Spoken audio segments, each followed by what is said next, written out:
السلام علیکم ورحمۃ اللہ وبرکاتہ۔ رب اشرح لی صدری ویسر لی امری واحلل عقدۃ من لسانی یفقہوا قولی، اما بعد، اعوذ باللہ من الشیطان الرجیم، بسم اللہ الرحمن الرحیم۔ رب زدنی علما۔ آج ہم قرآن کریم کے 21ویں پارے کا خلاصہ پڑھیں گے اور دیکھیں گے کہ اللہ تعالیٰ نے اس میں ہم سے کیا بیان فرمایا ہے۔ تو شروع کرتے ہیں۔ پارہ نمبر 21۔ اس پارے میں 7 باتیں ہیں۔ نمبر 1، دائی کے لیے رہنمائی۔ دین کی دعوت دینے والے دائی اور واعظ کو 2 چیزوں کا اہتمام کرنا چاہیے۔ نمبر 1، قرآن کریم کی تلاوت۔ نمبر 2، نماز کا اہتمام۔ نمبر 2 پوائنٹ آتا ہے ہجرت کا حکم۔ دین پر عمل اور اللہ تعالیٰ کی عبادت مشکل ہو تو ہجرت کر کے کسی ایسے علاقے کی طرف چلے جائیں جہاں دین پر چلنا آسان ہو۔ اللہ تعالیٰ کی زمین بہت وسیع ہے۔ نمبر 3 پوائنٹ آتا ہے مشکلات سے ہارنا نہیں چاہیے۔ جب انسان ہمت نہ ہارے بلکہ مسلسل کوشش و محنت پہ لگا رہے تو اللہ تعالیٰ اس کی مشکلات دور فرما کر راستے کھول دیتے ہیں اور منزل مقصود تک پہنچا دیتے ہیں۔ نمبر 4 پوائنٹ جو آتا ہے اہل روم کے لیے فتح کی پیشن گوئی۔ ایران مسلسل روم کو شکست دیتا ہوا آگے بڑھ رہا تھا۔ ادھر مکہ میں بت پرستی مشرکین کی ہمدردیاں ایرانیوں کے ساتھ تھیں۔ جب وہ کسی شہر کو فتح کرتے تو مکہ کے مشرکین مسلمانوں کو چڑھاتے کہ دیکھو ہمارے ایرانی بھائی مسلسل اہل روم کے مقابلے میں فتح حاصل کر رہے ہیں۔ نمبر 5 پوائنٹ ہے انسانی اعمال کا اثر۔ گناہوں کے سبب حالات خراب ہوتے ہیں۔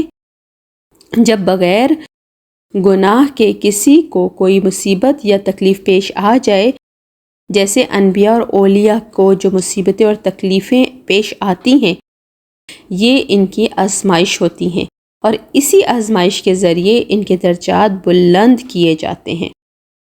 حضرت لقمان کی اپنے بیٹے کو نصیحتیں۔ شرک نہ کرنا، شرک بہت بڑا گناہ ہے۔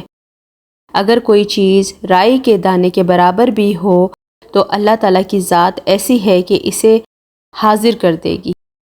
اس لیے اللہ تعالیٰ کے علم کا قائل رہنا، نماز کی پابندی کرنا، نیکی کا حکم دینا اور برائی سے روکنا، لوگوں کے ساتھ ترش روئی سے پیش نہ آنا، زمین پر اکڑ کر نہ چلنا، میانہ روی کے ساتھ چلنا، اپنی آواز کو پست رکھنا۔ اس کے بعد نمبر 7 اور آخری پوائنٹ آتا ہے 5 چیزوں کا علم۔ قیامت کا علم، بارش کب ہوگی، ماؤں کے پیٹ میں کیا ہے، انسان کیا کمائے گا اور انسان کہاں مرے گا۔ مذکورہ 5 چیزوں کا علم اللہ کے پاس ہے۔ اس کے بعد جو 3 پوائنٹ اور دیے ہوئے ہیں وہ اسی ضمن میں آتے ہیں۔ مقتدا کے لیے 2 شرطیں۔ اللہ تعالیٰ جس کو ہدایت کا مقتدا اور امام الہدا بناتے ہیں اس کے لیے 2 شرطیں ہیں، کمال علمی اور کمال عملی۔ نمبر 9 پوائنٹ آتا ہے حضرت پاک صلی اللہ علیہ وسلم جان سے عزیز۔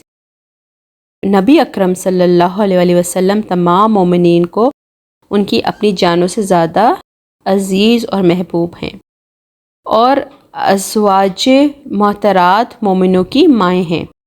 نمبر 10 پوائنٹ جو یہاں پہ دیا گیا ہے غزوہ خندق کا واقعہ ہے، تفصیل سے سورہ احزاب کے 2 رکوع سے بیان کیا گیا ہے۔ صدق اللہ العظیم۔